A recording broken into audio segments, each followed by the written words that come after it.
Ya, mari kita berdoa. Tuhan Allah Bapa kami di surga, kami datang ke hadapan-Mu. Kami bersyukur, berterima kasih untuk kasih anugerah Tuhan yang terus Tuhan nyatakan dalam kehidupan kami hari lepas hari. Kami bersyukur Tuhan saat ini kembali Tuhan beri kami kesempatan untuk mendengarkan kebenaran firman-Mu. Kami mohon ya Tuhan, kiranya Engkau boleh memakai hamba-Mu ya Tuhan, untuk boleh menjadi alat di tangan-Mu di dalam penyampaian firman-Mu.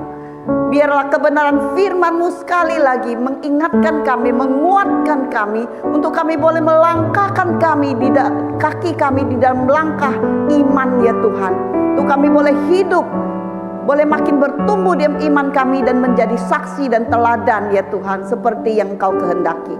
Terpujilah nama-Mu Tuhan, dalam nama Tuhan Yesus kami berdoa. Amin. Pada pagi hari ini kita akan membahas satu tema, yaitu pembaharuan iman. Ya, kalau gereja-gereja memperingati hari ini tanggal 31 Oktober itu yaitu hari apa? Reformasi ya. Nah, pada hari ini kita akan bicara tentang pembaharuan iman atau reformasi iman, begitu ya. Saya tidak membahas tentang Martin Luther dan sebagainya, tetapi saya akan membahas bagaimana kehidupan kekristenan kita di tengah-tengah dunia ini, di mana kita dipanggil oleh Tuhan. Mari kita bersama-sama kita akan membaca satu bagian firman Tuhan di dalam Ibrani pasal yang ke-11 ayat 1 sampai ayat yang ke-3. Karena hanya 3 ayat, kita buka suara, kita baca bersama-sama. Yuk, 1, 2, 3. Iman adalah dasar dari segala sesuatu yang kita harapkan dan bukti dari segala sesuatu yang tidak kita lihat. Sebab oleh imanlah telah diberikan kesaksian kepada nenek moyang kita. Karena iman kita mengerti bahwa alam semesta telah dijadikan oleh firman Allah, sehingga apa yang kita lihat telah terjadi dari apa yang tidak dapat kita lihat. Penulis surat Ibrani di sini berbicara tentang iman umat pilihan Allah, yaitu iman kepada Allah yang memilih dia, gitu ya. Nah, jadi kita melihat bahwa kita juga merupakan umat pilihan Allah, gitu ya. Umat pilihan Allah melalui Yesus Kristus. Ya, jadi kita lihat pertama tadi seperti Nanat bilang, iman yang didasarkan kepada Tuhan Yesus, percaya Tuhan Yesus, dan kita menjalaninya agar bertumbuh. Nah, kita punya iman ya, bukan hanya stagnan ketika kita percaya Tuhan Yesus sebagai Tuhan dan Juru Selamat. Sudah cukup. Lalu stagnan, nggak bertumbuh, nggak bergerak. Tetapi iman seorang yang percaya kepada Tuhan Yesus itu terus bergerak. Terus bergerak, tidak bisa hanya stagnan di tempat itu saja. Ya, jalan di tempat gitu. Yang Tuhan mau adalah iman kita itu harus terus maju. Bukan stagnan, apalagi mundur, ya. Karena ada satu goal yang Tuhan mau kita capai, yaitu goal apa? Menjadi saksi, seperti apa yang dituliskan oleh penulis surat Ibrani tentang saksi-saksi iman yang memberikan kita contoh dan teladan, ya, di dalam Alkitab. Ditulis juga di dalam Ibrani pasal 11 ini ya. Sesudah dari pasal 3 itu membahas tentang tokoh-tokoh iman, ya. Jadi iman itu harus bergerak maju, tidak boleh stagnan dan tidak boleh mundur, apalagi mundur, gitu ya. Nah, iman itu harus ada gerakan. Nah, ada yang perlu ditinggalkan dan ada yang perlu dilakukan di dalam kita menjalani proses iman kita sebagai orang percaya. Nah, apa yang harus ditinggalkan dan apa yang harus dilakukan. Kalau kita lihat contoh daripada Abraham, gitu ya. Nah, apa yang harus dia tinggalkan? Dia harus tinggal ketika dia dipanggil oleh Allah untuk pergi ke tanah yang dijanjikan, ya, untuk menjadi berkat, untuk menjadi saksi. Nah, dia harus meninggalkan apa? Meninggalkan kampung halamannya, orang tuanya, meninggalkan segala yang ada, ya, di mana dia di daerah tempat dia tinggal. Ya, dia harus meninggalkan kekhawatirannya. Dia harus meninggalkan semua hal-hal yang membuat dia bingung, semua hal-hal yang membuat dia kayaknya apa benar gitu ya, keraguan dan sebagainya. Dia harus tinggalkan semua itu dan dia harus berjalan maju untuk taat dan juga untuk menjalankan apa yang Tuhan mau dia kerjakan. Itulah iman, ya, di mana dia harus bergerak maju. Nah, iman bukan sesuatu yang pasif, ya. Tidak hanya saya percaya kepada Tuhan Yesus, saya percaya kepada Tuhan, ya. Lalu saya hanya menanti pertolongan Tuhan. Pasif, tidak melakukan apa-apa. Tidak hanya duduk berdiam diri. Nah, iman bukan seperti itu. Misalnya saya kasih contoh gitu ya. Dalam hal keuangan gitu. Dalam hal keuangan, saya percaya Tuhan akan mencukupkan.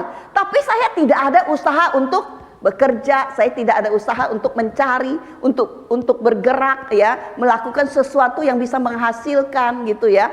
Nah, uang misalnya dalam hal keuangan ya, atau saya tahu, percaya Tuhan akan mencukupkan seluruh kehidupan saya. Tetapi ketika saya menghasilkan sesuatu, misalnya uang ya, saya memfoya-foyakannya, saya menghambur-hamburkannya, saya membeli sesuatu yang tidak penting dan sebagainya. Ya, akhirnya apa? Nggak cukup gitu ya. Akhirnya nggak cukup. Lalu di mana Tuhan yang katakan akan mencukupkan saya? Nah, iman bukan seperti itu, ya. Nah, atau misalnya di dalam hal studi gitu ya. Saya katakan Tuhan pasti akan menolong saya. Tuhan akan berikan saya hikmat, kepintaran. Saya berdoa, tapi saya nggak pernah belajar. Ya, nggak pernah belajar. Akhirnya saya nggak bisa. Ketika ujian saya isi, saya nyontek gitu ya. Iman bukan seperti itu. Iman adalah sesuatu yang aktif. Ya, ketika kita berserah, kita percaya Tuhan akan menolong kita, maka apa? Kita mau melakukan sesuatu untuk mencapai, bisa mencapai iman itu, pengharapan itu. Nah, itu kan secara keseluruhan di dalam Alkitab kan berbicara ya, seseorang yang berserah, seseorang yang mau taat, seseorang yang mau berjalan ke depan itu apa? Harus bekerja kan? Bahkan di Paulus katakan kalau nggak bekerja nggak boleh makan gitu kan? Nah, artinya bahwa ada sesuatu yang harus kita lakukan untuk bisa berjalan di dalam iman itu, ya, di dalam pekerjaan juga, ya, di dalam kesehatan, sebagainya. Kita memang percaya Tuhan akan menolong kita, tapi Tuhan juga mau ada sesuatu yang harus kita lakukan. Ya, kalau di dalam kesehatan, Tuhan akan memelihara, kita doa Tuhan tolong saya percaya Tuhan bisa tolong saya. Tetapi kita nggak jaga kesehatan, ya. Tetapi kita kalau sudah sakit nggak pernah mau pantang dan sebagainya. Ya, lalu akhirnya kita katakan mana Tuhan gitu ya, mungkin begitu. Oke. Kemudian ya, di dalam kehidupan iman ada kalanya ya, hidup di dalam iman itu ada hal yang kita harapkan untuk kita dapatkan, dan ada kalanya ada hal yang perlu kita lepaskan atau relakan. Artinya apa? Di dalam iman kita kepada Tuhan, boleh kita, Tuhan tolong saya, boleh. Tetapi ada kalanya ada hal yang harus kita lepaskan. Artinya harus ada yang kita relakan gitu ya. Kita berserah. Mana yang terpenting yang Tuhan kehendaki dalam hidup kita. Seandainya pun yang kita harapkan itu tidak terjadi dalam hidup kita, kita harus tetap beriman. Percaya bahwa ada rencana Tuhan yang terindah dalam hidup kita. Sehingga kita tidak paksa ya, di dalam iman kita, di dalam pengharapan kita kepada Tuhan, kita tidak memaksakan kehendak kita. Kalau itu nggak terjadi, Tuhan punya rencana yang lain. Ya, seperti Daud ya, Daud ketika anaknya hasil selingkuhannya ya, hubungan gelapnya dengan Batsheba ya, lahir sakit, Dan apa yang dilakukan oleh Daud? Dia terus berharap, berdoa sampai dia puasa, dia nggak minum gitu ya, sampai dia tidur di lantai ya. Dia memohon gitu ya, memohon kepada Tuhan, akhirnya nggak sembuh, malah meninggal dalam 1 minggu. Nah sesudah anak itu meninggal ya, lalu si karyawan atau anak buahnya gitu ya, nggak berani kasih tahu ya, dia anaknya belum meninggal aja dia udah kayak gitu, nggak mau makan, nggak minum, puasa gitu ya, tidur di lantai ya, begitu sedih ya. Tapi ketika Daud melihat situasi itu, dia tanya sudah meninggalkan anak itu, lalu anak buahnya katakan sudah. Apa yang dilakukan? Dia bangun, dia mandi, dia sisir, dia makan, dia minum dan sebagainya. Artinya bahwa Daud dia tidak memaksa gitu ya. Kalau memang doanya, permohonannya nggak didengar atau nggak dijawab Tuhan seperti yang dia kehendaki gitu ya, dia nggak marah, dia terus beriman kepada Tuhan. Nah, jadi kita melihat beberapa hal tentang iman. Lalu kita mau melihat ya di dalam Ibrani pasal 1 ini, yaitu kan berbicara tentang tokoh-tokoh iman gitu ya, atau pahlawan-pahlawan iman atau saksi-saksi iman.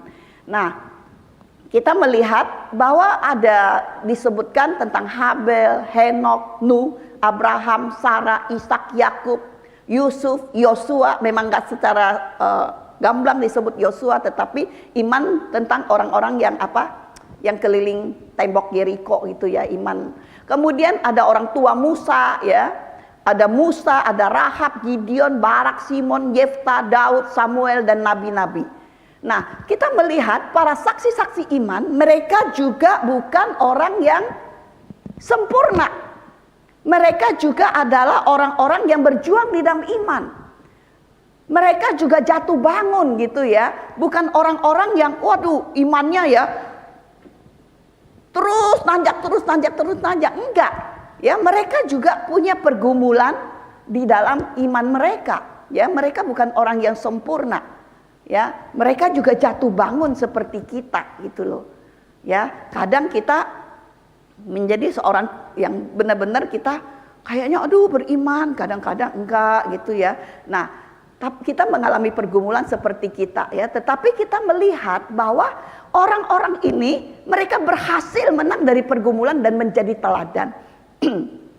Sehingga di dalam firman Tuhan Alkitab bagaimana membahas mereka, bagaimana menceritakan kisah hidup mereka, perjuangan iman mereka, kemenangan mereka, ketika mereka mengandalkan Tuhan, ketika mereka terus bergerak untuk taat kepada Tuhan ya, percaya Tuhan di dalam setiap tindakan yang Tuhan pimpin, mereka melewatinya. Akhirnya mereka menang dan mereka menjadi teladan bagi kita. Oke, pada pasal 11 ini dimulai dengan definisi tentang iman. Ya. Nah, oke.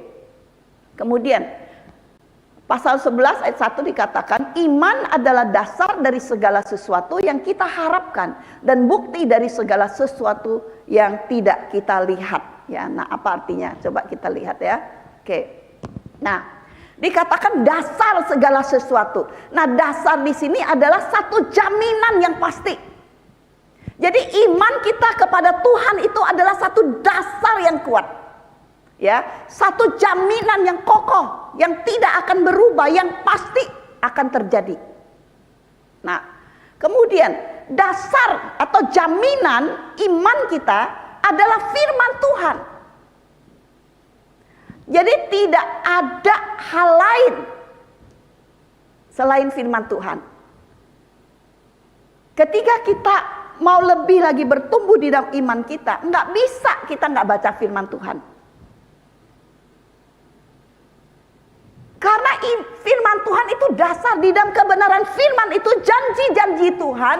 Di dalam firman Tuhan itu bagaimana Tuhan mengatur hidup kita, bagaimana Tuhan menghendaki kita melakukan sesuatu, bagaimana Tuhan melarang kita melakukan sesuatu yang tidak berkehendak kepadanya. Jadi kalau kita mau katakan kita orang yang percaya kepada Tuhan, kita mau berjalan di dalam iman kita sebagai anak Tuhan, kita nggak pernah baca Alkitab, bagaimana kita bisa bertumbuh? Bagaimana kita bisa mengenal Dia, bagaimana kita bisa mengetahui kehendak Dia. Jadi firman Tuhan itu mutlak bagi kita untuk kita baca, kita renungkan, dan kita lakukan dalam kehidupan kita. Tanpa kebenaran firman Tuhan itu yang memenuhi kehidupan kita, nggak mungkin kita bisa bertumbuh di dalam iman rohani kita. Yang menjadi pertanyaan adalah, seberapa banyak kita hidup bergantung kepada firman Tuhan, seberapa banyak kita membaca, merenungkan, dan melakukan firman Tuhan dalam hidup kita. Kalau tidak, kita hanya akan menjadi orang yang iman kita hanya akan menjadi seperti apa? Yang dibangun di atas pasir. Ketika ada angin datang, ketika ada air datang, akan menjadi rontok. Tidak ada kekuatan sama sekali. Kita akan menjadi orang-orang Kristen yang tidak bisa berdiri kokoh menjadi orang percaya. Itulah kita. Kalau kita tidak hidup di dalam merenungkan, membaca, merenungkan, dan melakukan firman. Karena itu adalah dasar. Dan kita juga ingat bahwa firman Tuhan itu adalah hidup. Dan dia adalah jaminan yang tidak bisa berubah. Yang tidak bisa diombang-ambingkan oleh apapun. Kita tahu ya bahwa dasar iman kita firman Tuhan. Tanpa firman Tuhan kita menjadi orang Kristen yang hanya dibangun di atas pasir, yang tidak ada kekuatan apa-apa. Kemudian yang menjadi dasar kita yaitu Yesus Kristus, Sang Juru Selamat. Karena kita telah ditebus oleh darahnya yang mahal. Dia telah memberikan dirinya untuk kita. Dan kita telah hidup di dalam Dia. Dan itulah jaminan kita. Setiap kita yang percaya kepada Dia tidak akan binasa lagi, dan Dia akan terus memegang kita. Tapi yang menjadi seringkali kita tidak mau menjadikan Kristus sebagai dasar hidup kita.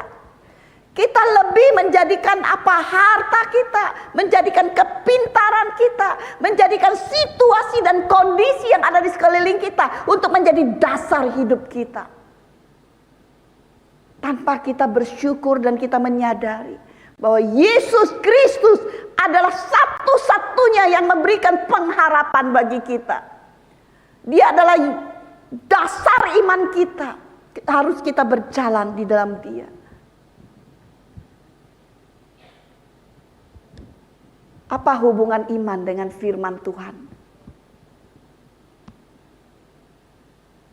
Karena iman kita mengerti bahwa alam semesta telah dijadikan oleh firman Allah, sehingga apa yang kita lihat telah terjadi dari apa yang tidak dapat kita lihat. Kalau terjemahan NIV begitu. Karena iman kita mengerti seluruh dunia ini dibentuk oleh perintah Allah. Firman, ya, jadi kita melihat bahwa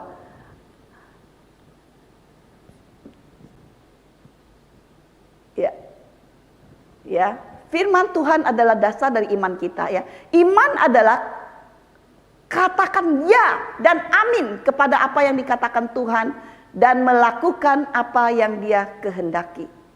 Ya, tadi saya katakan dasar kita, iman kita firman Tuhan. Jadi kalau kita membaca kebenaran firman Tuhan, kita tahu apa yang Tuhan kehendaki, ya, maka kita katakan, iya, benar, kita percaya 100%, 200% misalnya, ya. Seluruh hidup kita, keberadaan kita, kita percaya bahwa firman Tuhan yang tercatat di dalam Alkitab ini adalah firman Tuhan. Bukan berisi firman Tuhan. Bukan sekedar hanya apa yang dikatakan tentang Tuhan. Ada orang yang tanda kutip yang katakan dia Kristen, percaya kepada Tuhan, mengatakan bahwa ini adalah sebagian firman Tuhan, ada yang berisi firman, ada yang enggak, dan sebagainya. Tetapi kita sebagai orang percaya yang sungguh-sungguh mau hidup di dalam iman kita kepada Dia, kita harus katakan ini adalah firman Tuhan. adalah apa yang sudah Tuhan nyatakan kepada kita melalui para penulis yang telah diilhamkan oleh Allah.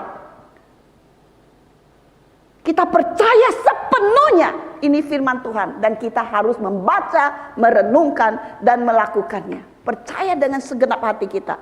Jangan ragu. Jangan ada keraguan. Kalau mungkin satu saat kita merasa, oh ini saya nggak ngerti. Boleh tanyakan kepada orang yang ngerti. Gumulkan, doakan.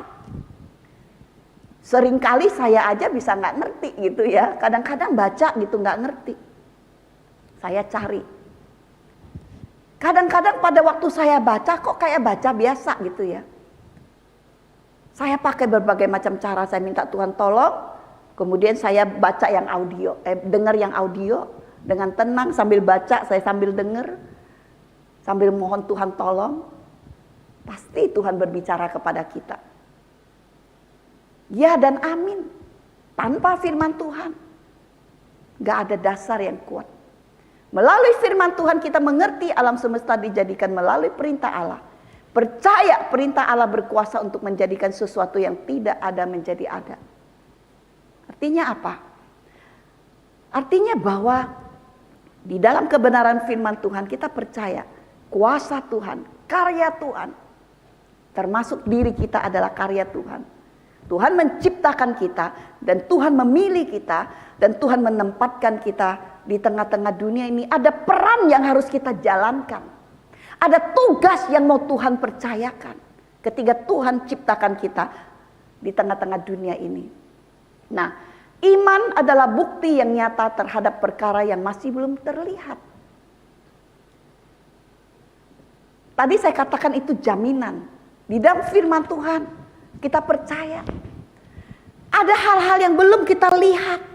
Tapi itu sudah menjadi bukti bahwa itu pasti akan terjadi. Itulah iman. Nah, kalau bukti kita lihat ya, ini kata Elistos ini ya dipakai dalam apa? Forum pengadilan yang mempunyai bukti otentik, baru divonis.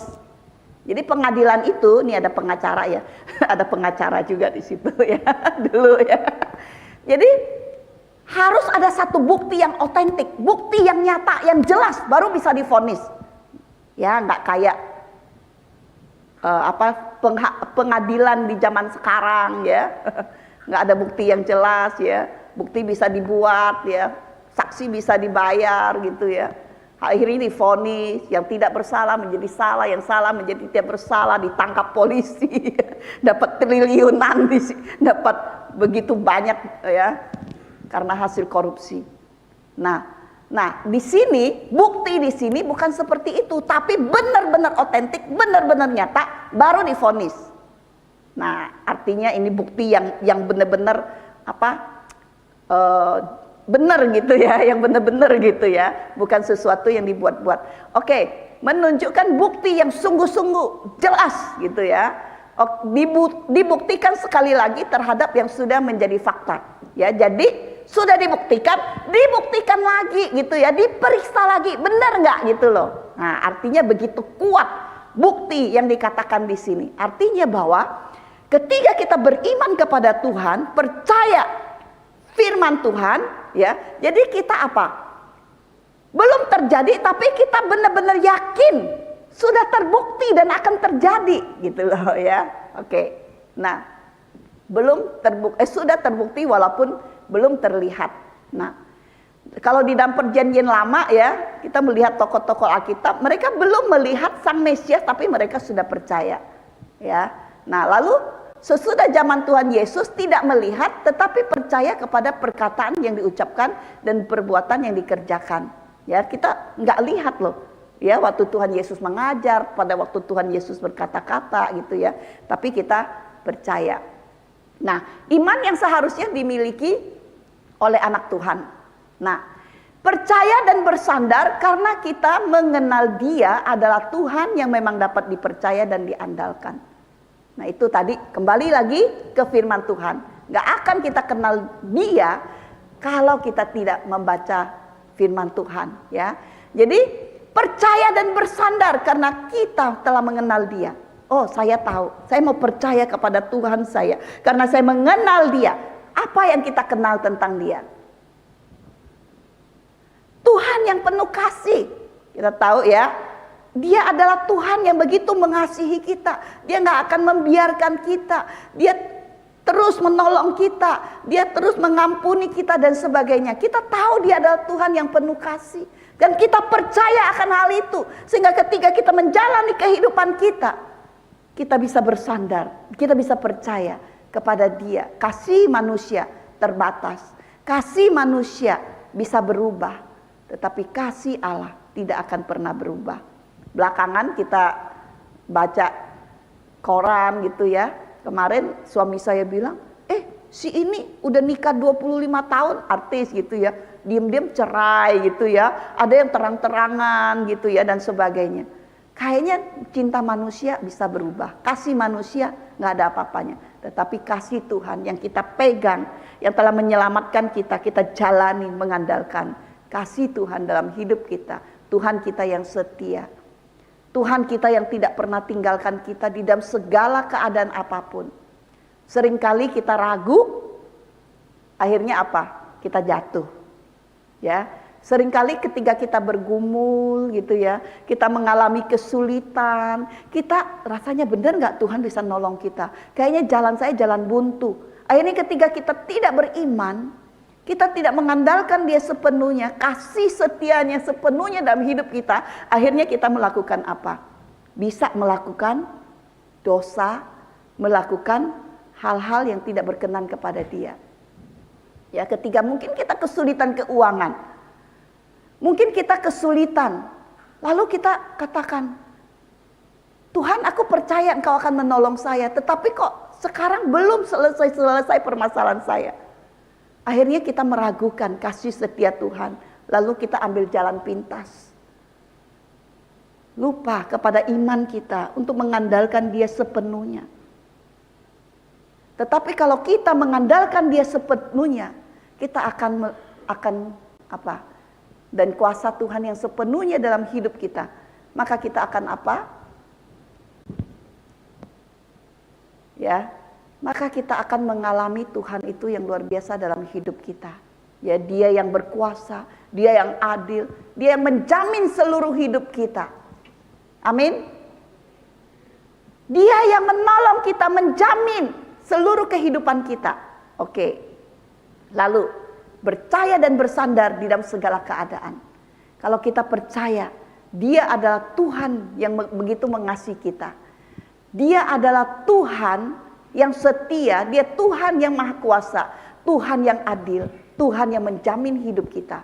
Maka apa? Kita percaya dan bersandar di dalam segala keadaan. Hidup kita tidak lancar. Tidak semua hidup kita lancar. Kemarin saya ditanya seseorang, pernah stres nggak? Saya bilang ya pernah gitu ya. Ya cuman bersyukur jadi anak Tuhan bisa mengelola stres lah paling enggak kan. Ada firman Tuhan, ada doa dan sebagainya. Nggak ada orang yang nggak pernah mengalami stres. Dalam segala keadaan kita bersandar kepada Dia. Percaya dan bersandar dengan sambil menikmati kehadiran Allah. Luar biasa. Ketika kita benar-benar menyerah, percaya secara total kepada Allah kita, kita bisa menikmati Dia di dalam hidup kita. Saya mengalami itu luar biasa. Saya ingat dulu anak saya itu ya yang Alun, dia pernah stip waktu belum umur setahun gitu ya. Stipnya luar biasa berapa kali itu. Waktu itu belum pengalaman gitu ya. Waktu stip sampai seluruh badannya biru, bibirnya biru, kukunya biru, kakinya biru, nggak bergerak, dingin gitu. Saya hanya bisa doa. Saya nggak bisa melakukan apa-apa. Orang-orang yang ada di situ mereka jepit gitu ya, biar dia bangun sampai luka agak bangun. Tapi saya percaya Tuhan akan bertindak. Saya hanya bisa berdoa pada waktu itu. luar biasa bersyukur kepada Tuhan. Saya mengalami Tuhan itu yang luar biasa. Bagaimana dia bangun, akhirnya tidak kena otak, bersyukur sampai sekarang cukup pinter, lulus cum laude gitu ya. Itu semua karena anugerah Tuhan. Ya, karena saya bergumul berdoa. Kalau Daud Tuhan nggak jawab gitu ya. Tuhan nggak jawabnya beda gitu ya.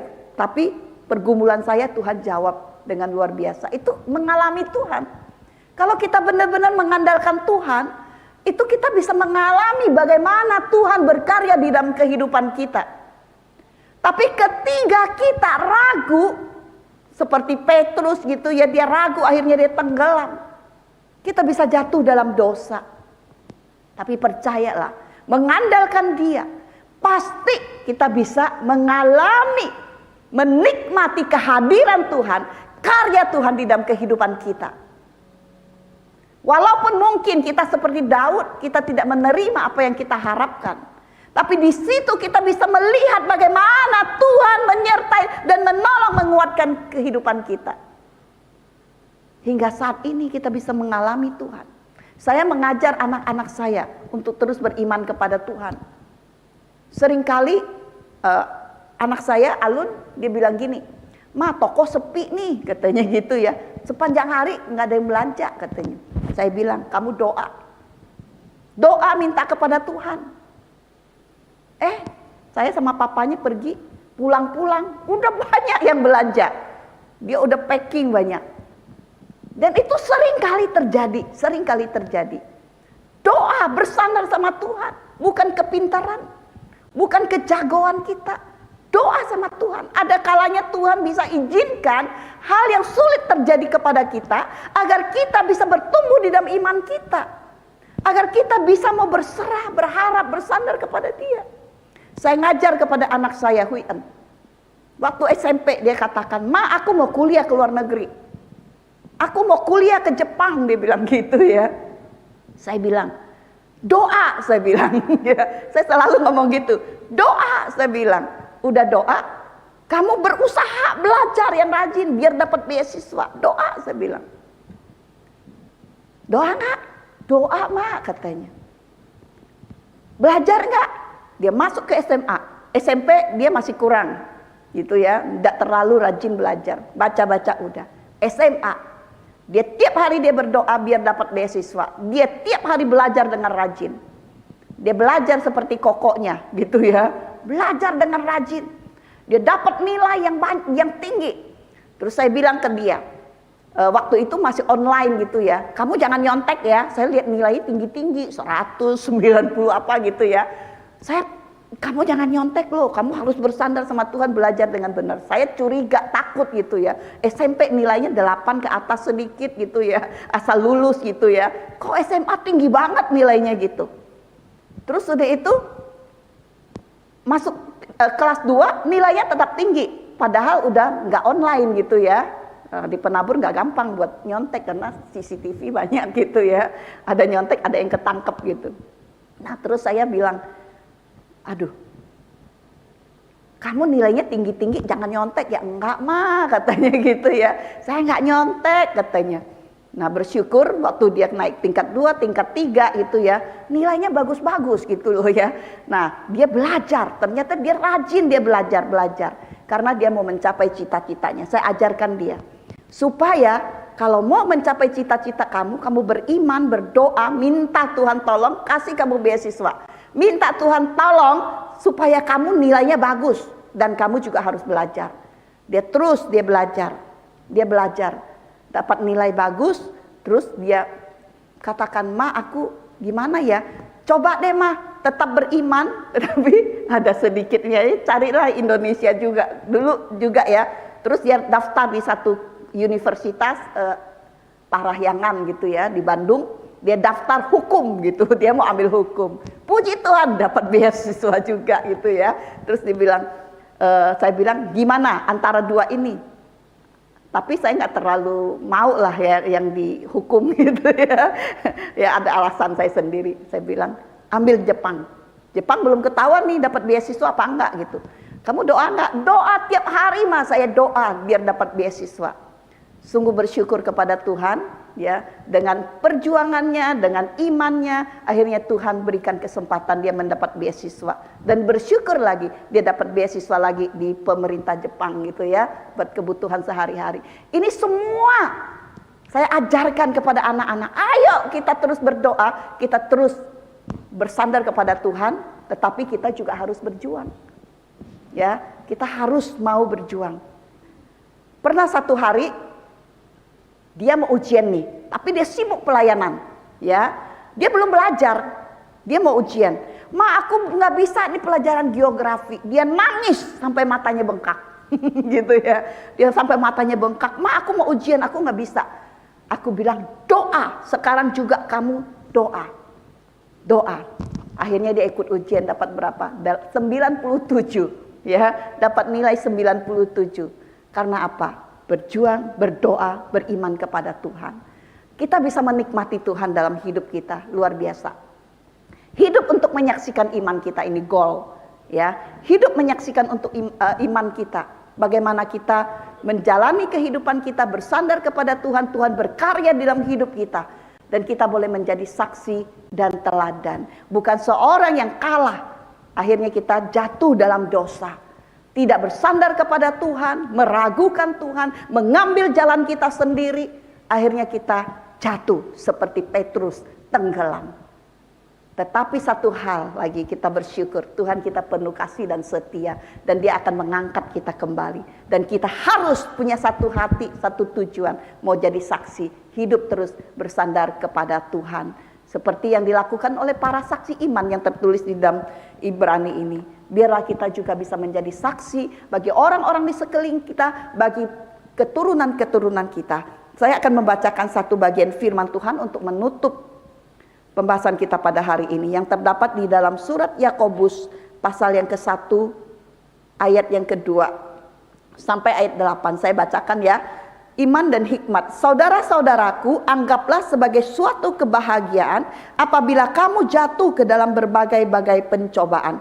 Sebab kamu tahu bahwa ujian terhadap imanmu itu menghasilkan ketekunan. Dan biarkanlah ketekunan itu memperoleh buah yang matang, supaya kamu menjadi sempurna dan utuh dan tak berkekurangan suatu apapun.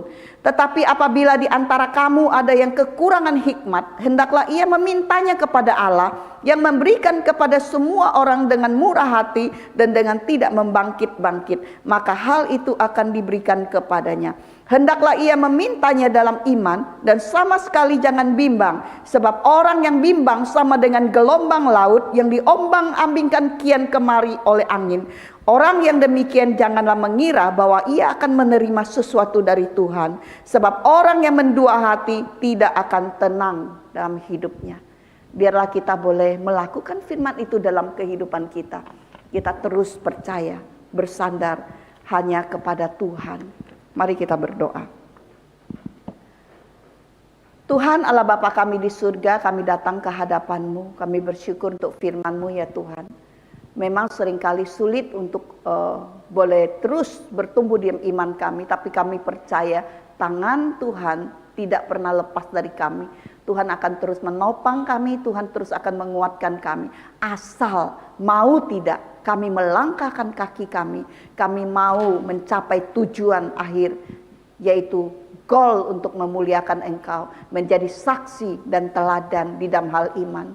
Tuhan tolong kami, mampukan kami, berikan kami kekuatan untuk boleh menjalani iman kami di tengah-tengah dunia yang penuh dengan cobaan, bengkok, penuh dengan kegelapan. Tapi kami tetap boleh bersaksi hanya bagi kemuliaan nama-Mu. Ini doa kami Tuhan, dalam nama Tuhan Yesus kami berdoa. Amin.